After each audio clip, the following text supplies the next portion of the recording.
Hi, welcome back to 1001 Nights of Reading the World. I'm Mike, and today I'll be discussing This Blinding Absence of Light by the Moroccan-born author Tahar Ben Jelloun. He emigrated to France as a young man, and it was originally published in French in 2001. Definitely not his first book. He is quite a published author by the time this came out. But it really is a phenomenal book and a phenomenal translation by Linda Coverdale into English. And I'm quite surprised to be saying that because at this point I am the first to admit that I kind of have a bias against books published after the year 2000, just because of, well, many reasons that I've discussed in other videos and don't want to get distracted by here. But you know, they're the ones that I've tended to be most disappointed with and feel I haven't really gotten something worthwhile out of and so on. But this is an exception, and there have been other exceptions. I have reason to believe that this book is based on true events because there are references in the story of Amnesty International trying to make, you know, the international community aware of what's going on in Morocco from the 1970s to 1990s. Our main character, our narrator, is put into a concentration camp or prison that's underground, hence the title, The Blinding Absence of Light. He is in a cell that is 10 feet long but 5 feet tall, so he can't even stand up. And he is there with other cellmates or people in cells next to him that are pretty much in the same situation. And the entire book takes place in this prison over 18 long years in this absolute torment. You know, reading around the world and the kind of books that I've been choosing and most interested in some ways I feel I have been reading a compendium of human suffering, much like what Settembrini is compiling in Thomas Mann's The Magic Mountain.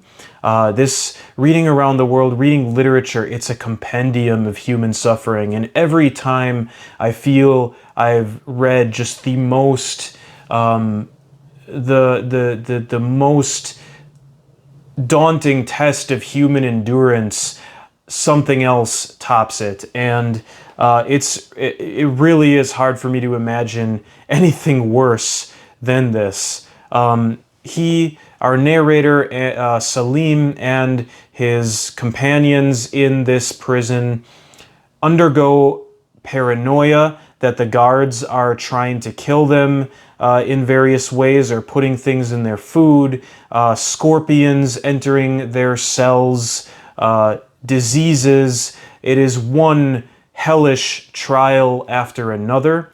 And this book is actually one of the most compelling explorations of the meaning of faith that I have read. There are many books that discuss the power of faith, that try to use faith as really our only defense or tool against some of the suffering that life can impose on us. But very few books actually really explore it and really turn it over and really try to examine what faith is. And I'm going to talk about that in the second part of this video. But just to complete the summary, our main character was involved in, he was given orders by his military superiors who were rebellious, along with other soldiers, to open fire on some of the king's, in the king's palace, basically, and they were all arrested in broad daylight to connect to the part of the title.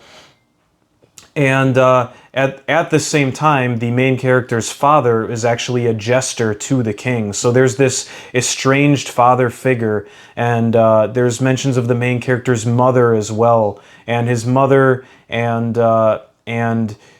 it is really kind of wrapped up in his whole this light that he has to find inside This sort of our main character, basically in the depths of the worst human suffering imaginable, attains a kind of enlightenment.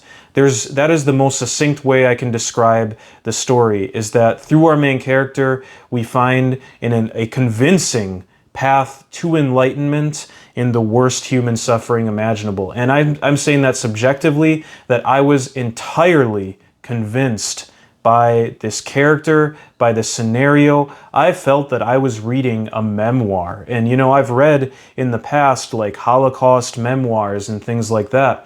And it was as convincing as the true memoirs I've read, and more, and all the great things about literature, references to other literature, the power of storytelling at one part of the book. And that'll be the third thing that I talk about in this video. So try to stay organized.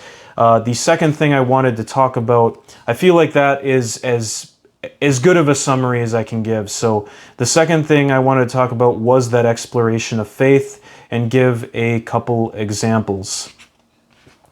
There is a question that another inmate, Rushdie, has for Salim as they're talking, and he asks, "You've read a great deal. You tell me, do you think that after this whole, when we return to life and die of indigestion or in a car crash, do you think we'll go to paradise?" "Only God knows," responds Salim. "I can't answer that question, but do what I do. Pray, and don't think about any reward. You have to pray without expecting anything in return. That's the strength of faith." "I don't understand what you mean, Salim." So far, nothing incredible, but this right here. "I pray to the infinite. I pray to God so that I can withdraw from the world. But the world comes down to so very, very little, as you know. I'm struggling not against the world, but against the feelings that prowl around us, trying to pull us toward the well of hatred. I don't pray for, but with. I don't pray in hopes of something, but against the weariness of survival. I pray against the lassitude that threatens to strangle us. So, my dear Rushdie, prayer is completely gratuitous."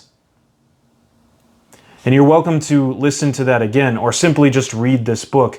But the more I reread that paragraph, the more it just overturns and spins around every concept of faith I've ever had in my mind, because it's either I've been misunderstanding my whole life what faith means to others, or when people say faith, I am understanding it in a completely different way. I don't know, because when the moment that faith becomes something rationalized, the moment you are trying to convince someone of faith, it's no longer faith. It's kind of like, you know, I mean, this is probably basic philosophical stuff, but like, what's the name of Pascal's wager is basically the opposite of faith. It is the opposite of faith to have a reason to have faith, but in this case, the reason is simply there is nothing else. Faith is something, a word I've loved lately, visceral. Faith is something visceral against the prowling, horrible feelings around these characters. This, you know, it's kind of, I guess, maybe it can be summed up as simply as the saying, "There is no atheist in a foxhole." But this is kind of a wild thing for me to understand, because it's different than any concept of faith that I've had in my life. So maybe this isn't mind-blowing to you listening, or you've thought of this before, but to me it really is a new perspective on that idea. There was something else, but I don't know if I'm going to be able to find it. This book is actually, this is a used copy that's heavily bookmarked and written in, and actually the person that wrote in it had many, many interesting things to say, but also things that I found extremely mind-blowing, they didn't underline, even though they've underlined and marked practically half this book. So I found that really interesting, that, you know, the things that I thought were the most incredible, they just kind of passed over. So Yeah, there was one more thing. This is kind of later in the book, but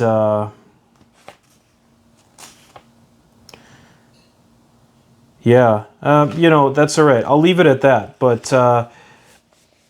there's a lot more in the book, like the power of storytelling is a big factor at one point in the book. Like the Salim, our main character, tells stories to other inmates that are in there, and you know, as we go throughout the book, many of them die. Salim is in here for 18 years. That's not a spoiler because it's told, I think, before we're even halfway through the book that it's an 18-year prison sentence that he'll spend there. But that does nothing less to reduce the horror of what happens. Many of his, I don't know if we can call them friends or acquaintances. There's even one guy who kind of really gets on his nerves and annoys him. But the other people he's in there with, many of them die in different ways. In some way, it's a bit of a horror show as they're getting kind of picked off one by one in different ways. But this camp, it's really a torture camp, but the darkness that they are all in for so many years. At one point, they're just shut in and they're no longer even able to see the light of day or go outside. But Salim starts to tell them stories, like from the Arabian Nights. He makes up films in his head and tells them to the other inmates, and even assigns characters actors. And one of them kind of falls apart at the end and gets really like kind of a twisted ending. And even there's even an awareness of Salim that this happens. Later, he tells stories of the Arabian Nights. There's one point in the book where he actually recites the entirety of The Stranger by Albert Camus from memory to his inmates, and that made an impression on me because it got me thinking about sort of the whole, what is the literary canon of North and West Africa? You know, the face of hegemony kind of shows up in all sorts of literature, in all sorts of the humanities. The idea of reading the canon of Africa is in many ways interlinked with the canon of Europe, especially in North and West Africa, and the importance of Camus' The Stranger in this book, also being, you know, a francophone, I guess, African, North African literature. It's very intertwined, and I suppose that's even truer in Morocco. But, you know, I'm beyond kind of my scope of what I actually know what I'm talking about here.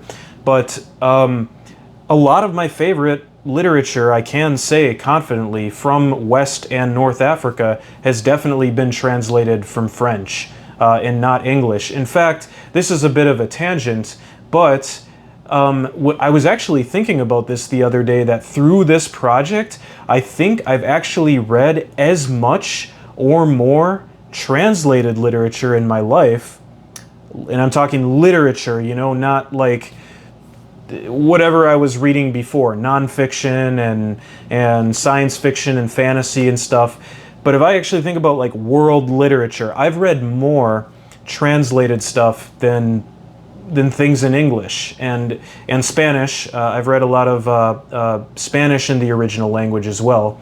But yeah, it's quite a thing to realize that and think that that there's times when I actually enjoy, and my favorite books, a lot of my favorite books are translated. So they're either translated or they're from Spanish. There's very few favorite books of mine. I'm actually having a hard time thinking of any off the top of my head that aren't in the fantasy or science fiction realm that are originally written in English. And that's partly just me, you know, not really even exploring American literature as much as I should, and not really paying hardly any attention to like Victorian literature or English literature across the pond. you know, read a couple good books from Australia too, and New Zealand. But anyway, sorry about the tangent. I think I'm going to wrap this up because I've covered the things that I wanted to talk about. I really do believe this is a phenomenal book and really do recommend it. I have no objective basis to say this is one of the greatest books ever written, but I have to consider it if among my personal favorites that I've read, just for how entirely convincing and entirely soul-searching I felt it was, whatever that means, because this, I guess, gets back to this idea of faith. You know, when people talk about faith, what do they actually mean? And this book thrust that question in my face time after time. What does faith actually mean? And I feel like there are so few people that even can come close to giving a satisfactory answer of that to me. But when you are in the darkest depths of suffering, of human suffering and endurance, there is no other way to endure except finding that light within you and the present moment. And there was one moment in this book where the narrator eschews hope, that he throws away hope. There can be no hope. And that really resonated with something I've heard about how, you know, Holocaust survivors manage to survive, is the complete absence of hope, which is counterintuitive, but is echoed in the statements of people who have survived these horrible things. Those with hope that it was only going to last another 3 months, 6 months, 2 years. Those are the ones who couldn't go on. And I guess all of this is kind of what I'm getting at when I say this book it's an experience, you know, through a book of finding enlightenment in the worst imaginable human suffering and asking yourself if you could do it, and asking yourself what really is faith. It's something physical. It's something immediate. No, it is entirely immediate. Like, wow. I don't know. For me, it was mind-blowing. So next video, I'm not sure actually quite yet what it'll be, but thanks for watching, and we'll continue this journey on 1001 Nights of Reading the World until August 4th, 2025. That was the day, right? I have it on the playlist, but yeah. Thanks. We'll see you next time.